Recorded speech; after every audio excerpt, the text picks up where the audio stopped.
Kita telah melihat firman Tuhan, saudara, mengenai bersungguh-sungguh hati mengikut Tuhan, yang berarti juga saudaraku bersungguh-sungguh hati mematuhi seluruh firman Tuhan. Bukan sebagian daripada firman Tuhan yang kita sukai saja kita patuhi, tetapi semuanya firman Tuhan perlu kita patuhi, saudaraku. Waktu itu ada 4 perkara yang perlu kita perhatikan supaya kita patuhi, yaitu pertama, janji-janji Allah, ya. Nah, saudaraku, banyak sekali janji-janji Tuhan yang diberikan Tuhan kepada murid-muridnya, dan luar biasa indahnya, luar biasa berkuasanya. Tetapi supaya janji-janji itu genap kepada kita, saudara, kita harus jadi murid. Dan minggu yang lalu kita melihat bahwasanya untuk menjadi murid itu, saudaraku, kita perlu menyangkal diri dan mengangkat salib. Firman Tuhan berkata, jikalau kamu tidak menyangkal diri dan tidak mengangkat salib, kamu tidak dapat menjadi muridku. Saudaraku, tidak bisa diboleh-bolehkan dalam hal ini. Kalau Tuhan berkata tidak dapat, nggak usah dicari jalan yang lain, saudaraku. Kita hanya bisa menjadi murid Yesus kalau kita mau menyangkal diri dan mengangkat salib. Kemudian satu lagi, kalau seorang tidak meninggalkan bapaknya, ibunya, dan melepaskan segala sesuatu daripadanya, segala hartanya miliknya, ia tidak dapat menjadi muridku. Itu juga benar, saudaraku. Tuhan minta penyerahan diri penuh. Milik kita, milik Tuhan, saudaraku. Tuhan yang punya semua, kita hanya mengaturnya saja. Dan kalau Tuhan berikan berkelimpahan, puji Tuhan, kita atur dengan baik, saudaraku. Turut dengan kehendak Tuhan. Nah, saudaraku, lalu Tuhan berjanji, barang apapun yang kamu minta, aku akan memberikannya padamu. Ini satu janji Tuhan yang begitu indah, yang cukup membawa berkat bagi kita. Apa saja yang kamu minta, aku berikan padamu. Kemudian baca ada perintah Allah, saudaraku, yaitu hendaklah kamu saling mengasihi, sama sebagaimana aku telah mengasihi kamu. Dengan demikian dunia mengetahui kamu murid-muridku, yaitu jikalau kamu saling mengasihi. Saling mengasihi, saudaraku. Saudara, ini semua bisa jadi, saudaraku, bukan dengan kekuatan kita. Baiklah kita jangan mencobanya, saudaraku, dengan tekad kita sendiri, saudara, dan kekuatan manusiawi kita, atau kekuatan pikiran kita, saudaraku. Kita harus bersandar pada Roh Kudus yang diberikan Tuhan kepada kita. Roh Kudus menyanggupkan kita, saudaraku, untuk mematuhi firman Tuhan. Nah, Roh Kudus, saudaraku, menyanggupkan kita untuk mengasihi, saudaraku, karena buah Roh yaitu kasih. Saudaraku yang kasih dalam nama Yesus, jadi perintah-perintah Tuhan ini tidak bisa kita penuhi dengan kekuatan kita. Kita perlu Roh Kudus yang sudah diberikan Tuhan kepada kita, menolong kita, saudaraku, menyanggupkan kita, ya, menggenapi semua perintah-perintah Tuhan dan larangan-larangan Tuhan. Jangan kamu menjadi serupa dengan dunia ini.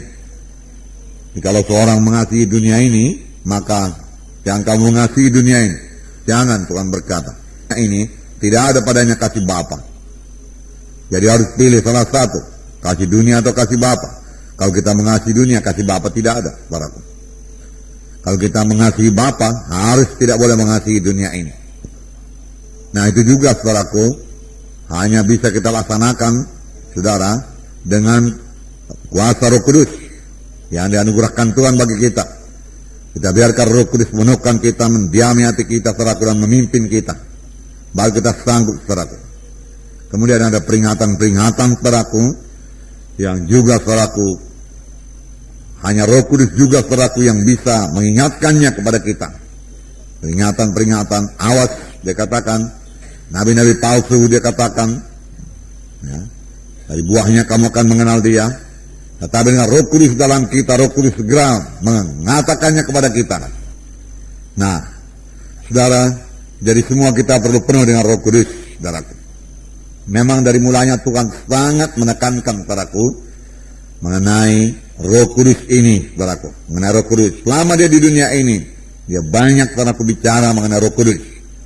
Supaya murid-murid menerima Roh Kudus. Menerima Roh Kudus. Bahkan Yohanes Pembaptis, saudaraku, sudah berkata bahwasanya yang datang kemudian daripadaku, aku tidak berlayak melepaskan tali kasutnya, dialah akan membaptiskan kamu dengan Roh Kudus dan api. Jadi Yohanes Pembaptis sudah mengerti, saudaraku, akan Roh Kudus, saudaraku. Nah, saudara, Tuhan Yesus juga menekankan kepada murid-muridnya yang mereka menunggu di Yerusalem, saudaraku, dan supaya penuh dengan Roh Kudus. Jadi semua kita penuh dengan Roh Kudus, karena bagi kamulah perjanjian itu, dan bagi sekalian orang yang telah dipanggil Tuhan, bagi yang jauh-jauh, bagi kita lah perjanjian itu. Terlebih kita yang hidup pada akhir zaman ini, saudaraku, di mana kasih manusia sudah banyak luntur, saudaraku, di mana dunia kelihatannya menguasai segala sesuatu, dan kita tidak berasal daripada dunia ini dan tidak boleh mengasihi dunia ini. Maka kita butuh sekali selalu senantiasa penuh dengan Roh Kudus, penuh dengan Roh Kudus. Saudaraku, Tuhan Yesus mulai pelayanannya, saudaraku, setelah dia dipenuhkan dengan Roh Kudus. Sebelum penuh dengan Roh Kudus, dia tidak melayani. Dalam Lukas 4, saudaraku, Lukas 4 ayat 1 dan 2, ya, diterangkan mengenai Yesus, ya. Yesus yang penuh dengan Roh Kudus kembali dari Sungai Yordan, lalu dibawa oleh Roh Kudus ke padang gurun. Nah, di situ dia tinggal 40 hari lamanya dan dicoba iblis. Selama di situ ia tidak makan apa-apa, dan sesudah waktu itu ia lapar. Nah, saudara, dan Tuhan Yesus, saudara mengetahui dia puasa, ya, 40 hari 40 malam. Yesus sanggup melaksanakan semua puasanya dengan baik dan sanggup mengalahkan setan, saudaraku, karena ayat pertama mengatakan dia penuh dengan Roh Kudus. Dan dia dicobai setan, saudaraku. Dan apakah senjatanya, saudaraku? Senjatanya ada tertulis. Dan setan kalah, saudaraku. Nah, kemudian dikatakan dalam ayat 14. Dalam ayat 14, dia dan tersiarlah kabar tentang dia di seluruh daerah itu. Mula-mula dia penuh dengan Roh Kudus, saudaraku. Tetapi kemudian terjadi Roh Kudus, saudaraku. Roh Kudus sudah menguasai dia, sehingga dia kembali, saudaraku, ke Galilea. Dikatakan dia kembali ke Galilea dalam kuasa Roh. Nah, saudara, demikian juga, saudaraku, dalam hidup kita, ya. Tidak cukup hanya penuh Roh Kudus, saudaraku, tanpa, saudaraku, membiarkan Roh Kudus mengatur hidup kita, memimpin hidup kita, melengkapi kita, saudaraku. Saudara, tidak sekedar penuh saja kemudian bahasa roh, tidak, saudaraku. Tetapi kita biarkan Roh Kudus memimpinkan kita. Kita biarkan Roh Kudus menguasai kita. Kita biarkan Roh Kudus memberikan karunia-karunia-Nya bekerja dalam pelayanan kita. Dan kita biarkan Roh Kudus mengurapi kita, hingga mengadakan perbedaan. Waktu Tuhan Yesus mengajar, saudaraku, ahli-ahli Taurat berkata, wah, lain sekali pengajarannya, lain daripada ahli-ahli Taurat yang lain. Mengapa dia bisa mengajar demikian? Kuncinya yaitu Roh Kudus. Roh Kudus. Sudah dalam Lukas 4 ini juga, ayat 18, dikatakan, Roh Tuhan ada padaku, oleh sebab ia telah mengurapi aku untuk menyampaikan kabar baik kepada orang-orang miskin. Dan ia telah mengutus aku untuk memberitakan pembebasan kepada orang-orang tawanan dan penglihatan bagi orang-orang buta, untuk membebaskan orang-orang yang tertindas, dan untuk memberitakan tahun rahmat Tuhan telah datang. Ayat 20, kemudian dia menutup kitab itu, memberikannya kembali kepada pejabat, lalu duduk. Dan mata semua orang dalam rumah ibadat itu tertuju kepadanya. Lalu ia mulai mengajar mereka, katanya, pada hari ini genaplah nas ini sewaktu kamu mendengarnya. Yaitu kan Yesus mengatakan, Roh Tuhan ada padaku, dan ia mengurapi aku. Jadi Yesus mengakui bahwasanya Roh Kudus mengurapi dia. Mengurapi. Kalau Yesus perlu diurapi, kita lebih perlu diurapi. Amin, saudara. Diurapi untuk apa? Ini dikatakan menyampaikan kabar baik kepada orang-orang miskin. Kelihatannya, saudaraku, kita sudah mengerti mengenai ayat-ayat keselamatan. Dia tahu memberitakan Injil, bagaimana Yesus mati di kayu salib, darahnya tercurah, kemudian dia berkata sudah genap. Dia mati, kemudian bangkit daripada kematian, ya. Dan firman Tuhan berkata, kamu ditebus bukan dengan emas dan perak, tapi kamu ditebus dengan darah yang mahal, darah domba yang tidak bercacat celah, yaitu darah Kristus. Haleluya, itulah Injil, saudara. Tetapi memberitakan Injil tanpa urapan Roh Kudus, saudaraku, adalah mematikan, hanya huruf saja mematikan.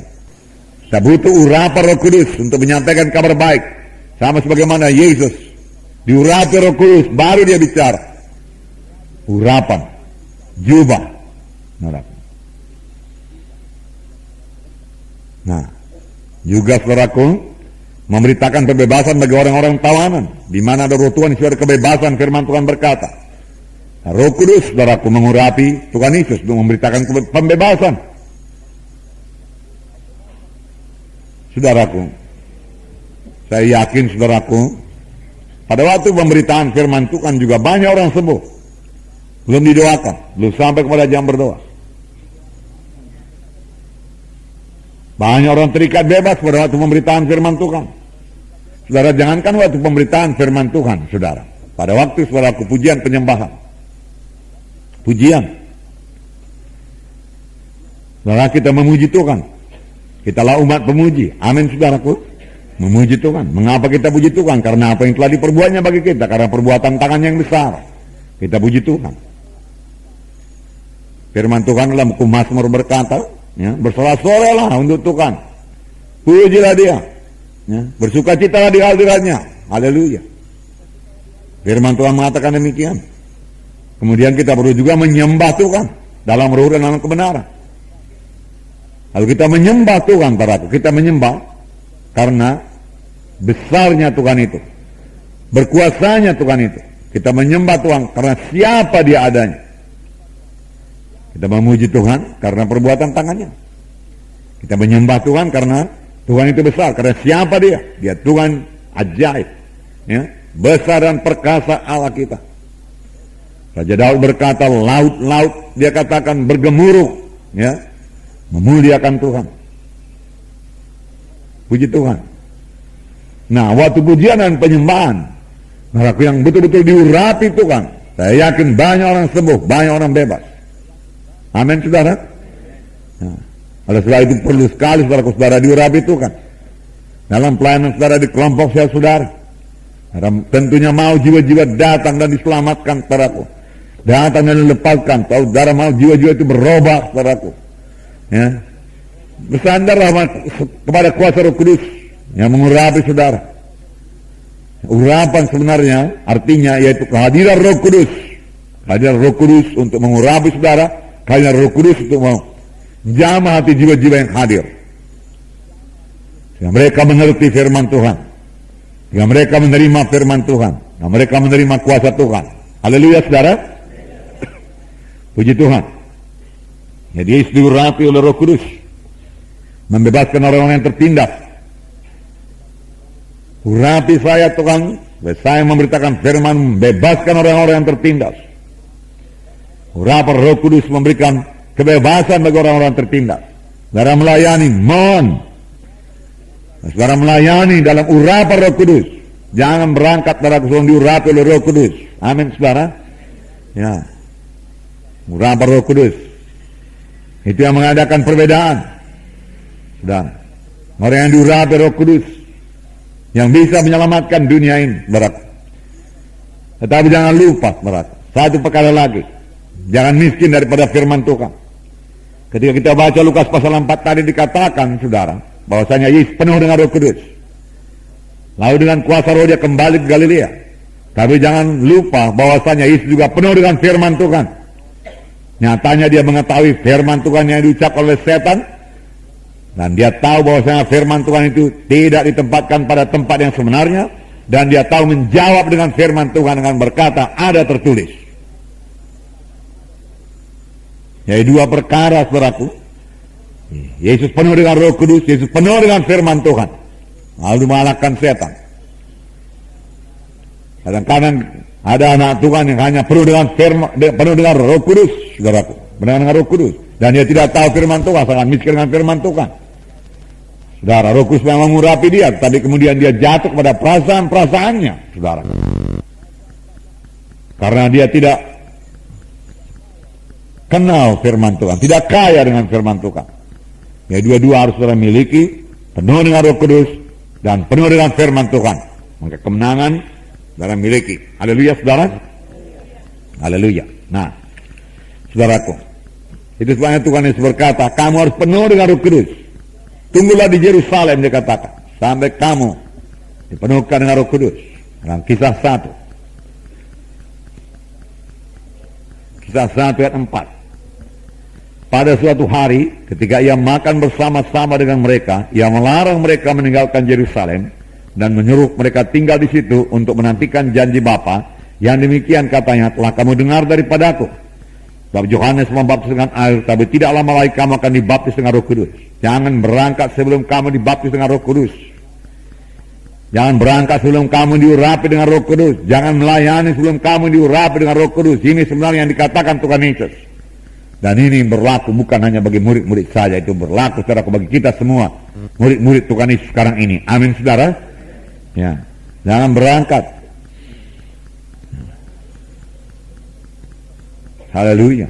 Bahkan setelah saudara penuh dengan Roh Kudus, saudaraku, saudara mau melayani kebaktian kelompok sel, saudara juga harus punya persekutuan yang indah dengan Roh Kudus. Amin. Ya. Penuh semalam, saudaraku, belum berarti penuh hari ini, saudaraku. Penuh semalam, hari ini juga penuh. Bersekutu semalam dengan Roh Kudus, hari ini juga bersekutu dengan Roh Kudus. Dan merasakan hadirat Tuhan. Dan bisa menyambut, saudaraku, maksud Tuhan, saudaraku. Yang senantiasa memimpin kita pada segala kebenaran. Nah, ayat 6, maka bertanyalah mereka yang berkumpul di situ, Tuhan, maukah engkau pada masa ini memulihkan kerajaan bagi Israel? Jawabnya, engkau tidak perlu mengetahui masa dan waktu yang ditetapkan Bapa sendiri menurut kuasanya. Saudaraku, mereka salah tanggap akan apa yang dikatakan Tuhan. Karena mereka belum penuh dengan Roh Kudus. Kerap kali karena tidak penuh dengan Roh Kudus, saudaraku, kita tidak mengerti jalan Tuhan, tidak mengerti firman Tuhan, tidak mengerti apa yang dimaksud Tuhan. Saudaraku, jelas yang sudah dikatakan Tuhan. Dalam ayat 4 dan 5. Jangan tinggalkan Yerusalem. Tunggu janji Bapa. Inilah dia janji Bapa itu. Yohanes membaptis dengan air, kamu akan dibaptis dengan Roh Kudus. Saudaraku, cukup jelas. Mau bagaimana lagi diterangkan? Kamu akan dibaptis dengan Roh Kudus. Tunggu baptis Roh Kudus. Nah, dikatakan Tuhan Yesus. Tapi murid-murid pada masa ini kah Tuhan membangunkan kerajaan bagi Bani Israel? Berapa jauh melencengnya, saudaraku. Ya, melenceng betul-betul, saudara. Ya, tapi syukur Tuhan Yesus mengerti keadaan murid-murid yang tidak penuh dengan Roh Kudus. Saudaraku, Tuhan tidak menengking, saudaraku, Tuhan mengajari mereka. Engkau tidak perlu mengetahui masa dan waktu yang ditetapkan Bapa menurut kuasanya. Ya, saudara, ini juga perlu kita perhatikan, saudaraku. Kalau memang rahasia itu di tangan Bapa dan Bapa tidak akan membukakannya kepada gereja, saudaraku, kepada anak-anaknya, enggak usahlah minta-minta. Kalau firman Tuhan sudah berkata akan hari dan ketikanya yang tepat Tuhan datang, tidak seorang pun mengetahui, enggak usah tanya Tuhan, buang waktu. Itu rahasia Tuhan itu. Kalau Bapa sudah berkata, anak pun Tuhan sudah berkata, anak pun tidak tahu, hanya Bapa saja yang tahu, saudaraku. Mengapa kita sibuk akan hari dan ketikanya? Kapan Tuhan datang? Saudara, kerja saja yang rajin. Amin, saudara. Kerja sebagaimana yang terima, saudaraku, 5 talenta. Ya, sehingga berbuah 5 talenta. Kerja.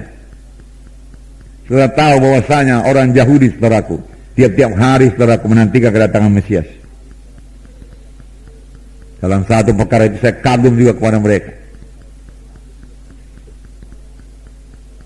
Kalau dikatakan hari Paskah, saudaraku, sampai sekarang dia masih menunggu Yesus, kasihan.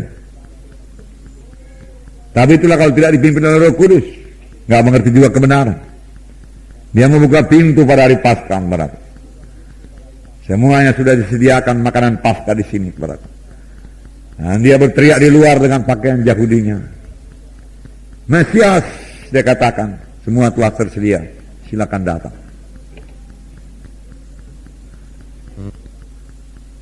Yesus sudah datang. Besoknya juga masih menunggu juga. Terus tunggu, terus menunggu. Sayang juga kalau kehidupan orang Kristen tidak menunggu Mesias. Yang saya maksudkan bukan kedatangan Yesus pertama kali, kedatangan Yesus kedua kali. Sebab firman Tuhan dalam Ibrani 9:28 dikatakan bahwa Yesus hanya kelihatan kepada orang yang sangat rindu akan kedatangannya. yang menantikan kedatangannya. Sudah jadi terjemahan bahasa Indonesia tidak begitu tepat. Dalam terjemahan bahasa Inggris sekarang eagerly, ya, sudah sangat rindu akan kedatangannya, sedang menunggu. Saudara, ada satu lagi perumpamaan. Apa itu? Satu hamba yang katanya tuannya lama lagi datang, ya, kemudian dia berlalai-lalai dan kemudian mulai memukuli hamba-hambanya, ya, karena dia tidak menantikan kedatangan tuannya tiap-tiap saat. Lalu dia memukuli, lalu tuannya akan datang pada satu saat yang tidak diduga-duganya, lalu saudara mencampakkan dia keluar. Saudara, kita menanti kedatangan Tuhan. Amin, saudaraku. Haleluya. Jadi lain waktu saya bawakan kepada saudara menantikan Tuhan ini. Karena kalau kita menantikan Tuhan, para kita diobahkan seperti burung Raja Wali. Betul saudara? Membaharui kuat. Itu orang yang menantikan Tuhan. Ya. Bertambah hari bertambah segar, bertambah hari bertambah kuat, bertambah hari bertambah bersemangat. Karena dia menantikan Tuhan. Membaharui kuatnya. Anak-anak Tuhan harus menantikan kedatangan Tuhan kedua kali. Amin saudara. Haleluya. Roh Kudus boleh menolong saudara dalam hal ini. Pujilah Roh Kudus. Haleluya Tuhan. Nah kemudian ayat 8, tetapi kamu akan menerima kuasa kalau Roh Kudus turun ke atas kamu, dan kamu akan menjadi saksiku di Yerusalem dan di seluruh Judea dan Samaria dan sampai ke ujung bumi. Luar biasa.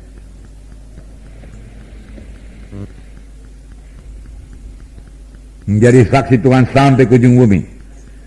Saya melihat dunia ini saja saudaraku sudah mengenal era globalisasi, terutama dalam bidang bisnis, perdagangan.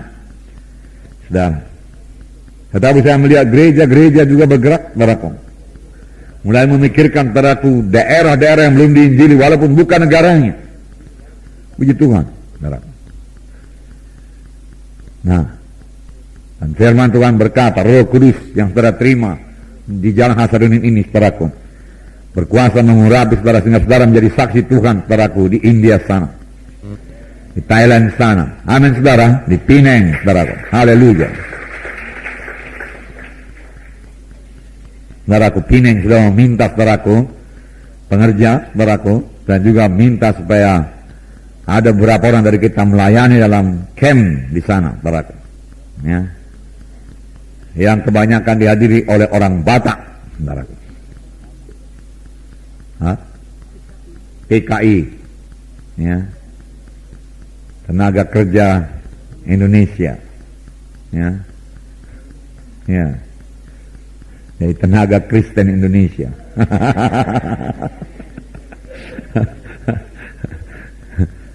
Di sini, saudaraku, dia kurang peduli akan Injil Tuhan, tapi di sana dikatakan sudah datang penyakit rindunya. Dia rindu akan keluarganya. Nah, dan dia kepingin kali bagaimana keluargaku sekarang, apakah keluargaku selamat, sakit, bagaimana ini. Dia tidak tahu bersandar kepada Tuhan, lalu di sana dia mulai cari-cari Tuhan di sana. Nah, dan ada 4 orang anggota GKI kebaktian di situ, saudara. Di Penang. Rupanya, saudaraku, di Penang, saudaraku, ada ratusan ribu, saudaraku, TKI.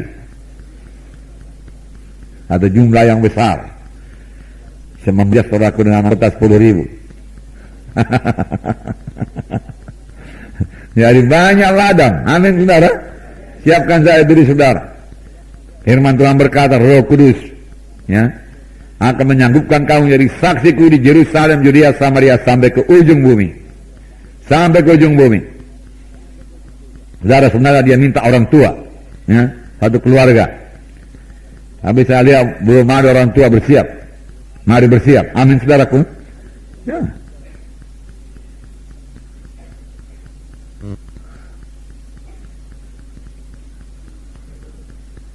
Kita bernyanyi, Tuhan buka jalan, Tuhan buka jalan. Tuhan sudah buka jalan, saudara.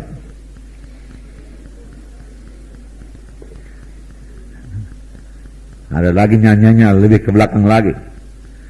Tahu Tuhan nanti buka jalan. Udah lama dibuka Tuhan jalan.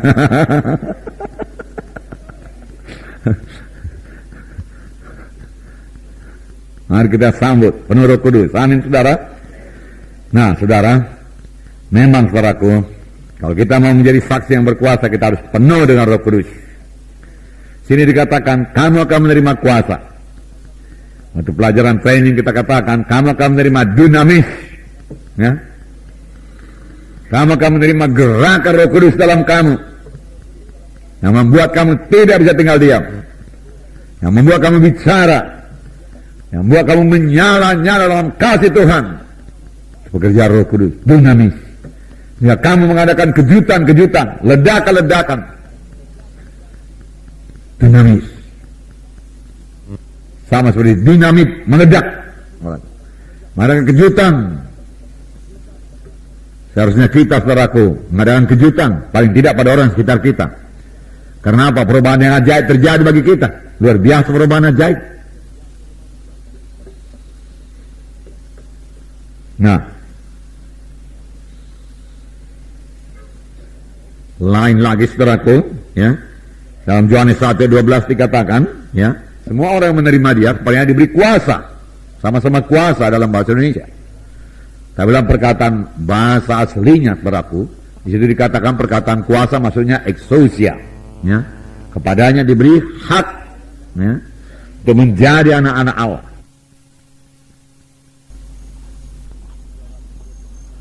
Saudaraku, mereka menanti Roh Kudus itu pertama kali di ruangan nafas, ya, tertutup, ya kan, 120 orang, sampai minyak itu mengalir, saudaraku. Seluruh dunia menerima berkat sampai sekarang. Dan Tuhan menyatakan kuasanya bertambah-tambah lagi. Nah, saudaraku, haleluya.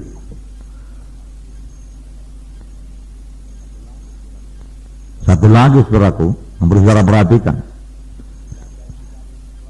Janda ini tadi yang kekurangan minyak itu, saudaraku, tidak bersungut-sungut. Dia tahu kepada siapa dia pergi. Pada Elisa, Nabi Tuhan, yang kenal kuasa Tuhan.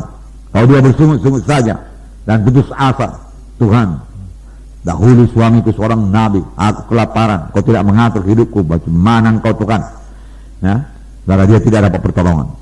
Saudaraku, dengan bersungut-sungut, persoalan saudara tidak akan dijawab Tuhan. Bahkan tidak dapat jalan keluar, secara dunia pun tidak. Itu sebabnya firman Tuhan, jangan bersungut-sungut. Bersungut-sungut. Dosa bangsa Israel bersungut-sungut. Akibatnya tidak memasuki tanah Kanaan. Salah satu dituliskan bersungut-sungut. Nah, Roh Kudus berkata, Roh Kudus selalu mengajak kita bersuka-cita, bersorak-sorai, ya, bersuka-cita dalam Tuhan. Roh Kudus boleh memberikannya kepada saudara. Bersekutulah dengan Roh Kudus. Dan tahu saudara, satu lagi, setelah saudara mengunci pintu, tidak mempedulikan dunia luar dan bersekutu dengan Tuhan, saudara, nah saudara mulai berdoa. Dan kabar Roh Kudus memimpin saudara untuk doa syafaat, itulah dia saatnya. Saya katakan kepada saudara, pada waktu itu saudaraku, bukan lagi saudara berdoa, tapi Roh Kudus yang berdoa dalam saudara. Saudara punya topik doa di muka saudara, satu baris, setengah baris sudah cukup. Republik Indonesia cukup, saudaraku. Roh Kudus bisa mengambil alih dan saudara berdoa, saudaraku, buat Indonesia, saudaraku, dengan pimpinan Roh Kudus. Karena Roh Kudus menolong kelemahan kita. Kelemahan apa? Kelemahan karena tidak tahu berdoa dengan sepatutnya. Kalau saudara membiarkan Roh Kudus, saudaraku, karena Roh Kudus adalah pendoa syafaat yang paling ulung, paling berkuasa, paling didengarkan oleh Yesus, paling didengarkan oleh Bapa di sorga, karena dia memohonkan menurut kehendak Bapa. Perkataan yang keluar begitu jelas, terang, berkuasa, saudaraku, saudara sampaikan karena dipimpin oleh Roh Kudus, teguh adanya, penuh kasih, dan saudara boleh mencucurkan air mata walaupun saudara berdoa buat Indonesia. Roh Kudus. Kadang-kadang kita berdoa saudaraku dari akal kita untuk doa syafaat, saudara merasa letih dan capek dan membosankan, saudaraku. Dan topik doa itu berhenti, habis. Saudara baca lagi. Saudara biarkan Roh Kudus berdoa syafaat melalui saudara, mengalir doa itu kepada Bapa di sorga. Jatuh kasihan saudara pada banyak jiwa-jiwa Indonesia ini. Beri kesempatan kepada mereka untuk mendengarkan Injil-Mu Tuhan. Tuhan, oleh sebab itu Engkau menjamin keamanan di negara kami ini Tuhan. Injil boleh kami taburkan Tuhan. Gereja-Mu dibangunkan Tuhan. Dengan Roh Kudus.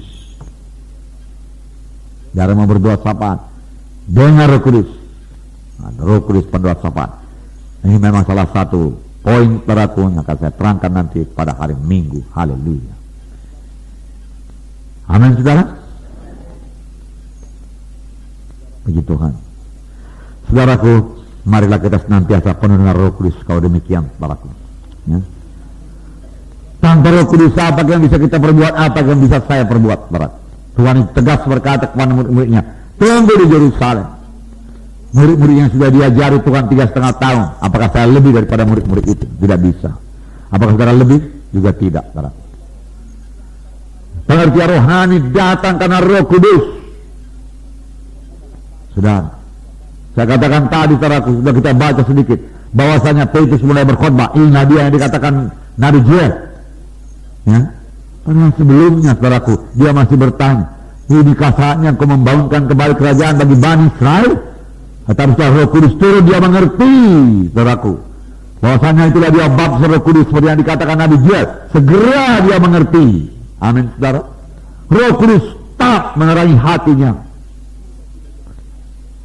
Tiba-tiba dia mengerti. Saudara, kalau saudara penuh dengan Roh Kudus, banyak-banyak perkara rohani, tiba-tiba saudara mengerti. Tahu-tahu datang jalan keluarnya. Tahu-tahu saudara mengucapkan jalan keluarnya. Amin, saudara. Ya. Bahkan itu sudah condong kepada karunia makrifat atau karunia hikmat, saudara. Ya, saudara dari tahu tidak tahu jalan keluarnya, saudaraku. Tapi saudara bersandar pada Roh Kudus.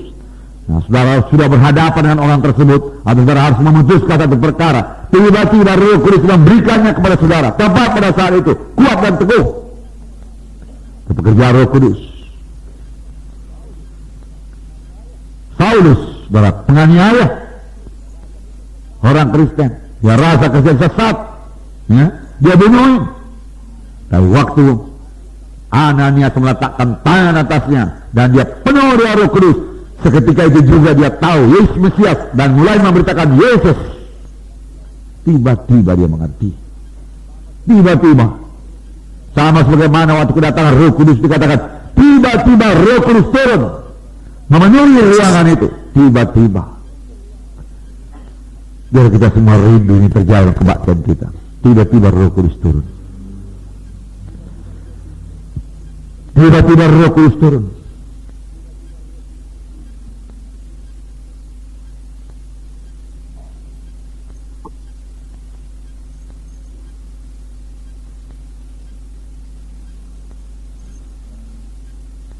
Haleluya, saudaraku.